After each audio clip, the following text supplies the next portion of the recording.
5 richest women in the world. Well, there aren't any women on the list of the top 10 richest people in the world. There's no denying some women have been making huge fortunes all over the world. The number of women billionaires is on the rise. The richest women in the world represent several industries, including fashion and retail, food and beverage, and real estate. Today, we look at the top 5 richest women in the world. Let's get it on. Number 5, Miriam Adelson, $37 billion. Miriam Adelson is the widow of Sheldon Adelson, the former CEO and chairman of casino company Las Vegas Sands, who died at 87 in January 2021. She now owns more than half of the $48 billion gambling empire with casinos in Las Vegas, Singapore, and Macau. As GOP mega donors, Miriam and Sheldon Adelson donated $180 million to Republican campaigns and political action committees in 2020. Born in Israel, she became a medical doctor focusing on addiction. She and Sheldon founded the Sheldon G. Adelson Research Clinic in Las Vegas, which treats people with opioid use disorder. Miriam inherited most of her fortune and leapt to a net worth of $38.2 billion, becoming the richest Israeli, 5th richest woman, and 36th richest person in the world. She overtook Russian-Israeli oligarch Roman Abramovich, the Chelsea soccer club owner, who became a citizen of the Jewish state several years ago and has been the wealthiest Israeli national. However, Abramovich also had a successful year, earning $4.2 billion for a total net worth of $14.5 billion. Number 4, Julia Koch, $46.4 billion. Julia Koch and her 3 children inherited a 42% stake in Koch Industries from her husband, David, who died in August 2019 at age 79. An Iowa native, Koch moved to New York City in the 1980s and worked as an assistant to fashion designer Adolfo. She worked with many of his high-profile clients, including First Lady Nancy Reagan. Julia met David via a blind date in 1991. They ran into each other again 6 months later, began dating, and got married in 1996. With her late husband, she donated $10 million to Mount Sinai Medical Center and $10 million to Stanford Children's Hospital to study food allergies. When he died, Koch controlled a fortune estimated at $53.5 billion, making him the 7th richest American, in a tie with his brother, Charles Koch, according to the Forbes 400 ranking. Koch also left behind at least $143 million worth of real estate in New York City, the Hamptons, Aspen, and Florida, but the fate of those properties after his death is unknown. Number 3, Mackenzie Scott, $59 billion. Scott, whose marriage to Amazon founder Jeff Bezos ended in 2019, became the biggest philanthropist of the coronavirus pandemic, giving away $5.8 billion in grants to 500 nonprofit organizations across the U.S., supporting causes including racial equity, LGBTQ+ rights, and public health. She recently remarried, and her husband, science teacher Dan Jewett, joined her 2019 pledge to give away much of her fortune. As part of the divorce settlement, Bezos transferred 25% of his Amazon stake to Scott, which was 4% of the company. In May 2019, shortly after she announced the terms of the divorce on Twitter, she signed the Giving Pledge.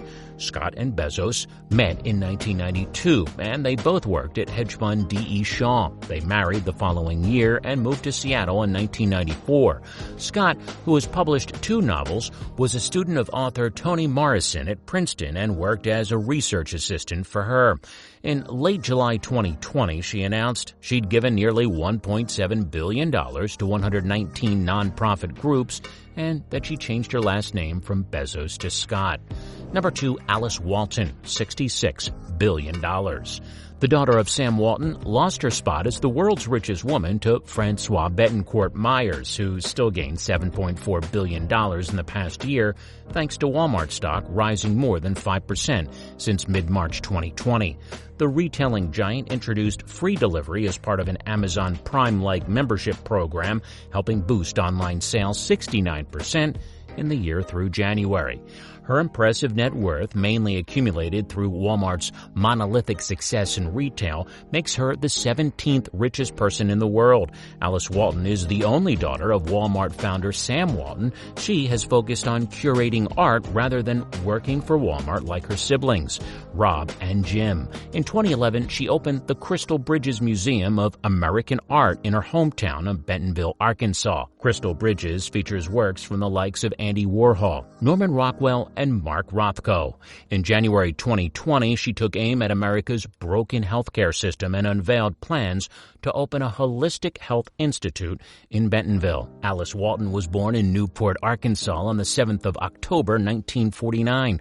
Walton was raised along with her three brothers in Bentonville. She graduated from Bentonville High School in 1966 and Trinity University in San Antonio, Texas, with a BA in economics and finance. Alice was an equity analyst and money manager in her early career. She was also a broker for E.F. Hutton. In 1988, she founded Llama Company, where she was president, chairwoman, and CEO. Walton is one of the first people to chair the Northwest Arkansas Council, and she also played a significant role in the development of the Northwest Arkansas Regional Airport. The Northwest Arkansas Regional Airport Authority recognized her contributions to the creation of the airport and named the terminal the Alice L. Despite being one of the richest women on earth, Alice lives a very humble life and is also a firm believer in philanthropy. She currently lives in a 3,200-acre ranch in Texas. Walton has maintained a reclusive life, focusing her energy and time on breeding race-winning horses. Number 1, Francois Betancourt Myers, $82.9 billion. Francois Betancourt Myers may be the richest woman in the world, but her life hasn't been easy. The granddaughter of L'Oreal founder Eugene Schuler, Betancourt Myers inherited a cosmetics fortune now valued at $56.8 billion in 2017 after a dramatic legal battle with a close friend of her mother's.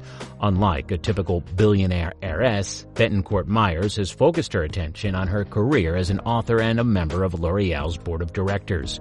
Betancourt Myers and her family own around 33% of L'Oreal stock.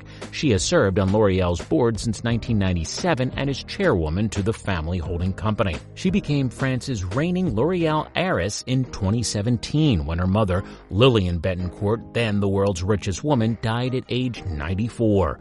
Myers also serves as the president of her family's philanthropic foundation, which encourages French progress in the sciences and arts.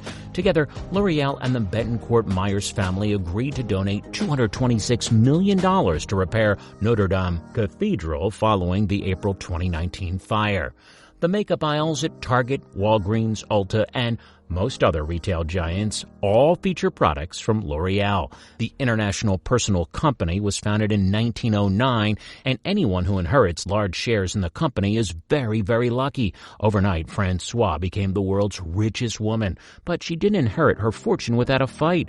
A man named Francois-Marie Bannier tried to con the elderly Leanne, so Francois took him to court. They settled out of court, and Francois Betancourt Myers and her family went on to inherit 33% of all L'Oreal stock. According to Forbes, her current net worth hovers at a lofty $82.9 billion. Even with enough money to buy a mansion in every state and island and probably an entire small country, Francois Betancourt Myers is only the 12th richest person in the world. With the persistent wage gap and the prevalence of women taking on more child-rearing responsibilities, men have consistently topped the list of richest people. Even so, cracking the top 15 is quite impressive.